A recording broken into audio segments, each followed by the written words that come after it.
In today's video, I'm going to teach you how to mask in Affinity Photo.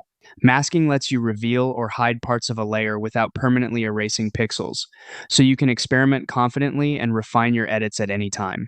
Start by opening Affinity Photo and making sure your image layer is active. Click directly on the image in the Layers panel so it's highlighted. This tells Affinity which layer the mask should affect, and it prevents those surprise edits on the wrong layer later on.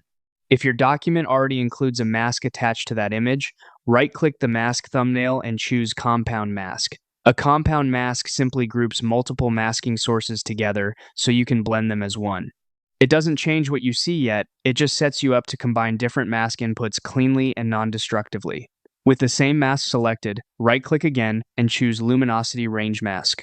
This powerful option builds a mask based on brightness values in your photo, so highlights, midtones, and shadows can be targeted with incredible precision. You'll see a live preview as a grayscale overlay where white reveals and black conceals.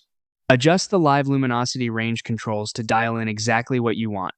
Drag the handles to include more highlights or protect deeper shadows.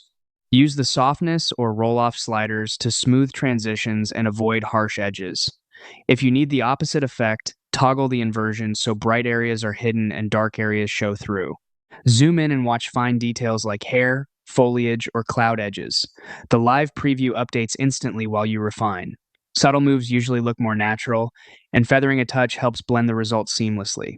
That's it. You've opened your image, targeted the right layer, prepared a compound mask, and refined a live luminosity range mask for precise, non-destructive control. From here, any adjustments you apply to the mask layer will respect the tones you selected, giving you professional, flexible results.